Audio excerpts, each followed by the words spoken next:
ൂറുന്നുണ്ട്. പക്ഷെ അവർക്ക് ആർക്കും കൊടുത്തില്ല റസൂൽ. അദ്ദേഹം അത് കണ്ട് സന്തോഷിച്ചു. അദ്ദേഹം നൽകിയ ഒരു സമ്മാനം റസൂൽ അത്രയേറെ സന്തോഷത്തോടെ കഴിക്കുന്നത് കണ്ട് അദ്ദേഹം അവിടുന്ന് തിരിച്ചുപോയി. അപ്പോഴാണ് സഹാബികൾ റസൂലിനോട് ചോദിച്ചത്, ഞങ്ങളൊക്കെ ഇങ്ങനെ റസൂലിൻ്റെ അരികിൽ നിന്നിട്ടും റസൂൽ ഞങ്ങൾക്കൊന്നും തന്നില്ലല്ലോ. റസൂൽ സാധാരണ അങ്ങനെയല്ല, ഞങ്ങൾക്ക് വിഷമമായി.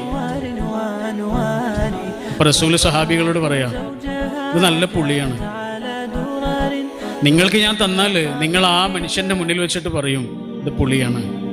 അപ്പം അദ്ദേഹത്തിന് വിഷമാവൂലേ? അത് വേണ്ട, ഞാൻ സഹിച്ചു, ഇനി വേണമെങ്കിൽ നിങ്ങളും കഴിച്ചോളൂ. എല്ലാവരും എടുത്ത് കഴിച്ചു നോക്കി, നല്ല പുളിയായിരുന്നു. വാക്കുകൊണ്ട് പോലും ഒരു മനുഷ്യനെ മനസ്സ് നോവിക്കാതിരിക്കാനുള്ള ആന്തരികമായൊരു അച്ചടക്കത്തിൻ്റെ പേരായിരുന്നു ഹബീബായ റസൂൽ സ്വല്ലല്ലാഹു അലൈഹി വസല്ലം.